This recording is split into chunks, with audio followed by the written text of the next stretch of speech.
Hello friends, इस video में बात करेंगे जो वैकेंसी आई है अभी यूपी पीसीएल एग्जीक्यूटिव असिस्टेंट की 2022 में। तो इसमें आपको तैयारी कैसे करनी चाहिए और इसकी पहले कट ऑफ क्या रह चुकी है, क्योंकि इस नाम से वैकेंसी पहले नहीं आई थी, पहली दूसरे नाम से वैकेंसी आई थी। इस बार एग्जीक्यूटिव असिस्टेंट नाम से भर्ती निकाली है। कुल पद 1033 हैं। इसके सापेक्ष में कट ऑफ बता दूंगा कि पिछले बार कितने पद थे और कितनी कट ऑफ लगी थी। इस बार पद उससे आधे हैं इस बार कितनी कट ऑफ लगेगी, ये जानकारी इस वीडियो में आपको देने वाला हूं। तो अंत तक वीडियो देखिएगा और अगर चैनल को सब्सक्राइब नहीं कर रखा है तो आप सब्सक्राइब करके मेरे साथ जुड़ जाइएगा। ऐसे बहुत सारे इन्फॉर्मेटिव वीडियो कट ऑफ्स को लेके, अलग अलग एग्ज़ाम्स के और उनके सिलेबस को तैयारी को लेके मैं अपने चैनल पर डालता रहता हूँ। तो आइए देख लेते हैं कि पिछली बार जब ये भर्ती हुई, आज से 5 साल पहले हुई थी। ये मैं दिखा देता हूँ, उसका नोटिफिकेशन है 2017 में है, वो भी संशोधित। इसका मतलब पहला नोटिफिकेशन तो और पहले आया होगा। तो इसमें आप देखें किस नाम से वैकेंसी आई थी। वैकेंसी का नाम था कार्यालय सहायक श्रेणी 3, मतलब ऑफिस असिस्टेंट नाम से भर्ती हुई थी।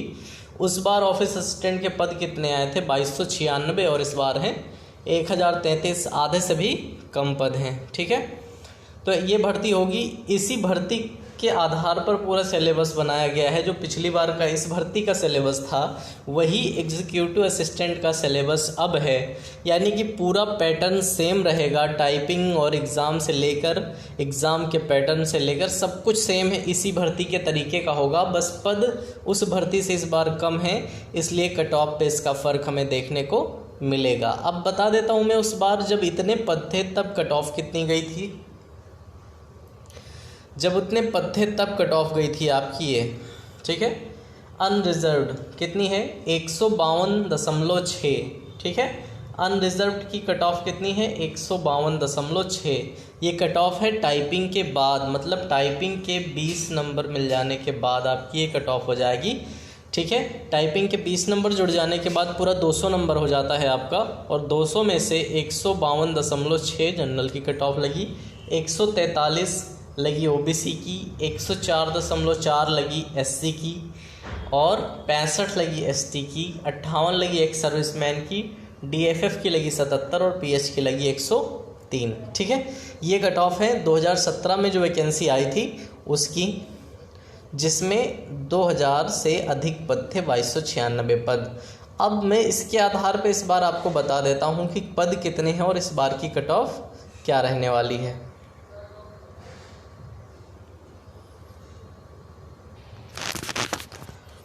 तो इस प्रकार होगी कुछ आपकी जो कट ऑफ इस बार हो सकती है। अगर मतलब बताने का ये है कि अगर इतने नंबर तक आप पेपर करने में एलिजिबल हैं, टाइपिंग के बाद आप इतने नंबर ला सकते हैं रिटेन को जोड़ के, तो आप तैयारी बहुत अच्छे से करें और इतने नंबर ला के आप सेलेक्ट हो सकते हैं। उसके बाद दिक्कत यह है कि कुछ लोगों के कुछ टॉपिक स्ट्रॉन्ग हैं, कुछ वीक हैं, तो उसको कैसे मैनेज करना है मैं बता दूंगा आपको। खास करके लड़कियों के लिए मैथमेटिक्स नहीं आ रही है तो बहुत अच्छे चांस हैं, क्योंकि बाकी सब्जेक्ट्स लड़कियां अच्छे से तैयार कर लेती हैं, कई बार मैथमेटिक्स में फंस जाती हैं। और लड़कों के लिए जिन्होंने एसएससी की तैयारी कर रखी है उनको मैथमेटिक्स में उन्होंने काफ़ी मेहनत कर रखी है और उतनी मैथमेटिक्स में है नहीं, तो उनको थोड़ा दिक्कत होगी, क्योंकि हिंदी में उन्होंने तैयारी की नहीं है एसएससी में, और हिंदी इसमें ज़्यादा आ रही है, तो सही रहेगा। तो लड़कियों के लिए मैथ्स का हल्का होना सही है और लड़कों के लिए मैथ्स का कम होना थोड़ा प्रॉब्लम है। तो आइए देख लेते हैं आगे कैसे आपको बनाना है अपना सिस्टम। सबसे पहले आप क्या करोगे, जैसे हिंदी और इंग्लिश के 55 क्वेश्चन हैं, कुल मिला के 110 हैं। उन 110 में आपको 100 चाहिए, या बाकी का पोर्शन आप कहते हैं मैं तो अच्छा कर लूँगा, इसमें मैं सिर्फ 90 लाऊंगा। ठीक है, अगर इन दोनों पोर्शन में आप 90 से नीचे आ जाते हैं फिर आपके लिए मुश्किल बहुत बढ़ जाती है जीएस और रीजनिंग को कवर करना। ठीक है, तो आपको ऐसे करके चलना पड़ेगा। हिंदी और इंग्लिश का आपने जैसे बना लिया कि 100 मैं 110 में 100 ला सकता हूँ, 5-5 दोनों का छोड़ देते हैं, या मैं 90 ला सकता हूँ, दोनों में मिला के। अब बच रहा है आपका जीएस और रीजनिंग। जीएस और रीजनिंग में आप रीजनिंग की 45 क्वेश्चन में से 40 ला सकते हैं, रीजनिंग के 45 क्वेश्चन में से आप 40 ला सकते हैं, और जीएस में तो 15 से 20 मान लीजिए, 15 मान लीजिए, तो ये कितने हो गए आपके? अगर यहाँ 90 लेके आप चलेंगे तो ये हो गए आपके 145। ठीक है, यहाँ तक अगर आप आते हैं तो आप ओबीसी या जनरल कैंडिडेट हैं तो आप डाउटफुल रहेंगे। पिछली बार जो ओबीसी की कट ऑफ लगी थी वो यहीं पे लगी थी, मतलब कि वो जोड़ के 20 नंबर टाइपिंग वाले जोड़ के भी 143 लगी थी।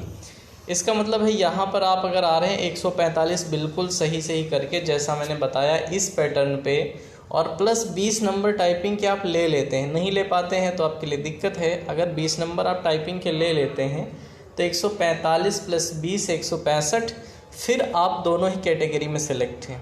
ठीक है, इतनी मेहनत आपको करनी है कि हिंदी और इंग्लिश के कुल 110 में से 90 आपको सही करने हैं, प्लस रीजनिंग के 45 में 40 और जीएस के 25 में 15। अगर आप इतना सही करके चलते हैं तो फिर आपके पास चांसेस हैं सेलेक्ट होने के। ओबीसी या जनरल हैं तब भी, इसके अलावा बाकी की कैटेगरीज तो बड़े आराम से सेलेक्ट हो जाती हैं। अब आप लोग बताइए, जो मैं बता रहा हूँ ये तरीका गलत है क्या? ठीक है, जितना मैंने आंकड़े बताए गलत हैं क्या? कोई भी सामान्य बच्चा जो तैयारी कर रहा है वो यही आंकड़े लेके चलेगा, भाई हिंदी और इंग्लिश में ज़्यादा क्वेश्चन आ रहे हैं तो वहाँ पे ज़्यादा मेहनत करेगा, ज़्यादा नंबर लाएगा। जीएस में थोड़ी मेहनत करेगा, करंट वगैरह थोड़ा पढ़ लेगा तो 25 में से 15 ले आएगा, काम हो जाएगा। रीजनिंग में आप जानते हैं फैक्ट रहेगा, अगर आपको रीजनिंग आती है तो सारे क्वेश्चन भी आप सही कर सकते हैं। नहीं, कुछ क्वेश्चन डाउटफुल हैं तो आप 45 में 40 सही कर सकते हैं। यही रेशियो सबका होगा। अगर मैं सही कह रहा हूँ तो वीडियो को लाइक करिएगा। जो लोग अभी तक मेरे साथ जुड़े नहीं हैं, कट ऑफ्स के वीडियो मेरे जो आते हैं इस चैनल पे आप देखते नहीं हैं, किसी भी एग्ज़ाम के लिए जो कट ऑफ के वीडियो आते हैं खास करके राज्य सरकार, तो उसके लिए आप चैनल को सब्सक्राइब करके साथ जुड़े रहें तो आपको टाइमली कट ऑफ्स के वीडियो या सिलेबस के या फिर आपको तैयारी करने का जो तरीका होता है किसी भी एग्ज़ाम का, वो आपको मिलता रहेगा। अभी मैंने जितनी बातें बताई आपकी समझ में आ गई होंगी कि आपको पढ़ना कैसे है, कौन सा सब्जेक्ट कितना करना है। अगर आपका कौन सब्जेक्ट वीक जाने वाला है तो दूसरे को स्ट्रॉन्ग करना पड़ेगा, ये तो आपका काम है, आपकी मेहनत है। ठीक है, मार्जिन सबसे ज़्यादा मैंने कहाँ दिया है? हिंदी और इंग्लिश में 20 नंबर का मार्जिन दिया है, वहाँ सुधार कर सकते हैं। जीएस बहुत अच्छी है आपकी, तो जीएस में आप मैंने 10 नंबर का मार्जिन दे रखा है तो आप वहाँ पे सुधार कर सकते हैं। अब देखिए मेरे अकॉर्डिंग कट ऑफ क्या बनेगी, 158 से 162 जनरल की कट ऑफ बनेगी। इसका मतलब अगर आप 162 जनरल की कट ऑफ बन रही है तो 142 रिटर्न में आप लेके आए होंगे और 20 टाइपिंग के। जिसको टाइपिंग के नहीं मिलेंगे उसका सिलेक्शन बहुत कठिन है, इसलिए हिंदी और इंग्लिश दोनों टाइपिंग अच्छे से करिए। हिंदी में फेल हुए तो पूरा फेल हो जाएंगे और इंग्लिश में फेल हुए तो आपको ये नंबर नहीं मिलेंगे 20, इसलिए आपको प्रॉब्लम हो जाएगी। ठीक है, तो दोनों टाइपिंग अच्छे से करिए। और जनरल वाले 142 रिटर्न में करते हैं, 20 टाइपिंग में लेते हैं तो संभावना है कि वो 90% चांस है सेलेक्ट हो जाएंगे। ओबीसी 150 से 154, ईडब्ल्यूएस 145 से 50, एससी 115 से 20। अगर आप एससी में आते हैं तो आप बस अपनी टाइपिंग को फोकस करके रखिए। टाइपिंग बहुत इंपॉर्टेंट है, क्योंकि अगर आपने टाइपिंग निकाल ली तो कट ऑफ आपकी बहुत ज़्यादा रिटर्न की उठती नहीं है, तो आप यहाँ से सेलेक्ट हो जाएंगे। जितने भी ईडब्ल्यूएस से नीचे जितने भी लोग हैं, ये लोग अगर टाइपिंग अच्छे से कर आते हैं तो इनकी बहुत अच्छी संभावना है सेलेक्ट होने की। रिटर्न में बहुत अच्छे नंबर नहीं भी हैं तब भी अगर टाइपिंग सही करके आते हैं, टाइपिंग में 20 नंबर ले लेते हैं तो हो जाएंगे। अगर ये टाइपिंग में 20 नंबर नहीं ले पाते हैं, सिर्फ हिंदी टाइपिंग कर पाते हैं, लेकिन रिटर्न में स्कोर इन्होंने एक बढ़िया कर रखा है, 120-30 का स्कोर कर रखा है, तब भी इनके पास चांस हैं। जो लोग ईडब्ल्यूएस कैटेगरी से नीचे के इधर जितनी कट ऑफ मैंने लिख रखी है तब भी ये लोग सेलेक्ट हो जाएंगे। अगर टाइपिंग में नंबर ना भी मिल रहे हों इनको, तब भी अगर रिटर्न ठीक ठाक कर दिया 120-30 नंबर का, तब भी सेलेक्ट हो जाएंगे। तो जिनको टेंशन बहुत ज़्यादा लेने की ज़रूरत है वो है ऊपर के 3, यूआर, ओबीसी और ईडब्ल्यूएस। ठीक है, इन लोगों को टेंशन लेने की ज़रूरत है। टाइपिंग भी अच्छी प्लस रिटर्न का स्कोर भी अच्छा। अब वो कौन सा सब्जेक्ट आपका वीक है, कौन सा स्ट्रॉन्ग है, आप कहाँ से मैनेज करेंगे वो आप ज़्यादा समझते होंगे मुझसे, लेकिन मैं एक एवरेज बच्चे का जो हो सकता है वो आपको बता दिया मैंने। हिंदी इंग्लिश में मिला के 90, जीएस में 15 और रीजनिंग में 40। अगर इतना करते हैं प्लस अच्छी टाइपिंग है तो आप सेलेक्ट हो जाएंगे। इसके अलावा जो सबसे इम्पोर्टेंट बात है, अभी आपको मैंने बताया नहीं, पेपर 1 आपका, पेपर 1 जो आपका कंप्यूटर का है, कंप्यूटर का, उसे पास करना बहुत ज़रूरी है।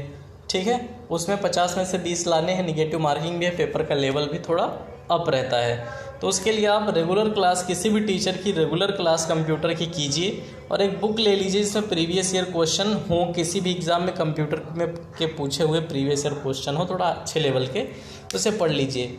कम से कम 50 में से 10 क्वेश्चन ऐसे होंगे जो किसी न किसी एग्ज़ाम के प्रीवियस ईयर होंगे, रिपीट हो जाएंगे। बाकी के क्वेश्चन आपकी नॉलेज और आपकी उस समय की समझ पर है कि क्वेश्चन कहाँ से घूमा है, क्या पूछा गया है। आपको कुछ भी करके 20 लाने हैं माइनस मार्किंग से बचते हुए। कोई बात नहीं, आपको डाउटफुल है, आपने पूरे 40 कर दिए 50 में से, आपको टेंशन है कि बहुत सारे गलत भी होंगे इसमें, तो चलो कोई बात ना, 15 गलत हो गए, है ना, 15 गलत हो गए, लेकिन फिर भी आप क्या हो गए, पेपर पास हो गए। तो आप इतना रिस्क ले लीजिएगा, ज़्यादा टेंशन मत लीजिएगा। अगर आपको लगता है कि आपको 15-20 के आसपास क्वेश्चन सही आते हैं, तो कुछ गलत क्वेश्चन अगर आप अटेम्प्ट कर जाते हैं, कोई प्रॉब्लम नहीं है, आपके 20 पूरे हो जाएंगे, ठीक है। मैं कुछ लोगों को मेरी बात बुरी लग रही होगी, क्या बता रहे हो, ऐसे कैसे पास हो जाएंगे, माइनस हो जाएंगे नंबर और कम हो जाएंगे। ऐसे 1/4 ही माइनस मार्किंग में हम ज़्यादा सोचते नहीं हैं, 50% के डाउट पे हम रिस्क लेके चलते हैं और वो फ़ायदेमंद होता है, हम प्रॉफिट में रहते हैं, ठीक है। तो ऐसे करके चलना है आपको। वीडियो अच्छी लगी हो तो दोस्तों लाइक करना, और जो लोग अभी चैनल के साथ जुड़े नहीं हैं वो चैनल के साथ जुड़ जाएंगे, ताकि बहुत अच्छी वीडियोस ऐसे कट ऑफ पेपर सिलेबस या पेपर कैसे करना है, कोई डाउट है आप बिल्कुल कमेंट करो, मैं अगले वीडियो में बताऊंगा, या आपके कमेंट के नीचे ही दूसरा कमेंट करके मैं बता दूंगा जो भी इस एग्ज़ाम को लेके आपको डाउट होगा। थैंक यू इस वीडियो को देखने के लिए।